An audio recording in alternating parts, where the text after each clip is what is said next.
I loved your story about going out to meet Whitney Houston to do that track with her. That's an amazing one. What a nightmare woman. Bless Yeah, her. yeah. Yeah, She was amazing though, wasn't she? What a voice. Great voice. Was that with Heff? Did you get there with Heff? yeah. Do you, do you, on you go, She Steve. was.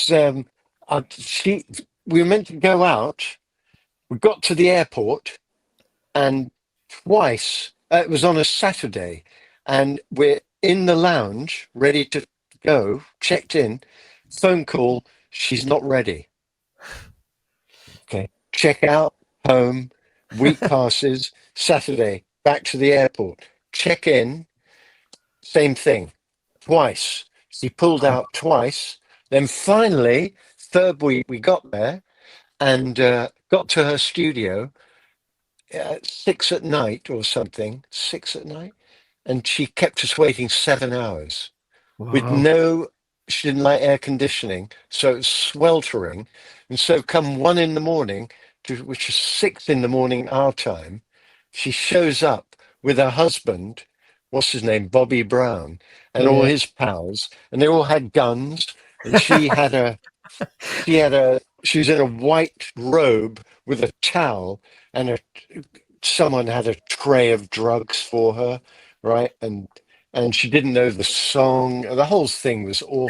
Did she say that it was the wrong key or something like that? Was there a thing that She didn't know the song.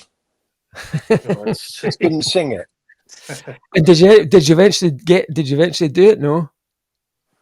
Kind of. Next day, we had to come back. I'd planned on doing it all in one day, and Bobby Brown kept throwing it. He'd say things like, she'd sing some rubbish that didn't relate to the song. Oh, firstly, there was a faff with the key, and she said, "I don't like the key," and I said, "Well, I got to say, I tried to get you like 10 times, and I couldn't get through to you. So I made a guess, and I think you'll find it'll work." Because I figured the key out, and it worked. It was fine, the key, but she had to make a fuss, right? Yeah. I think it was a black white thing going on. It was very, Oh, really? yeah, I Yeah. think so. Anyway, so finally, second day, she sort of sang the song, and at 6 in the morning, which it was 11 in the morning for us, she left the studio, and as she left, she said, "Do a rough vocal comp for me, and send it over." And Heth and I were like, like falling, like really tired. I put something together and put it on a cassette because that's what it was at the time.